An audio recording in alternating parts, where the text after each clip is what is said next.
Amy, we're doing an introduction.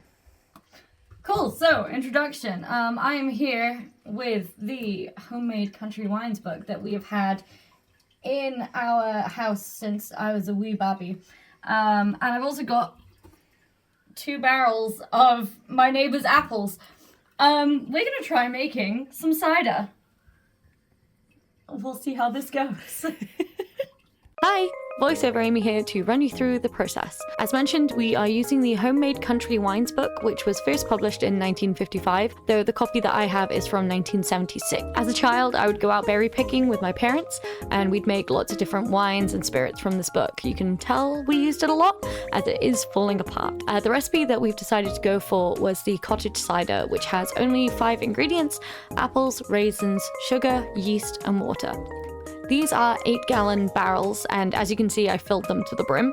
I was really lucky that my parents' next door neighbour back in Wales has a huge apple tree in his garden and said that I could take the lot. Otherwise, this amount of apples would probably have set me back quite a bit of money. We took them upstairs and we gave them a good clean in the bath and left them to soak for a while we sterilised the fermentation barrels and the other equipment. Cue the ASMR of apples in the bath. Who knew it sounded so good? Apples! There's a lot of them!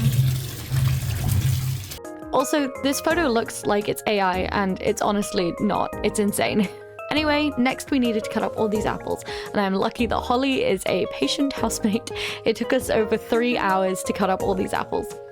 I also ended up breaking the blender during this, so in the end we could only chop them up finely rather than blending them. Turns out apples are not easy to blend, but by the time we did the final apple, our backs and our feet were killing.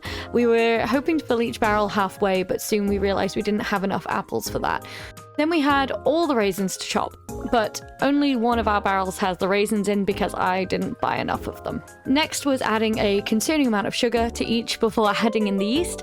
The recipe didn't stipulate how much yeast to add though, so that might be a problem later down the line. We'll see. But for now, we have the 2 barrels fermenting in our dining room, so stay tuned if you want to see the next steps.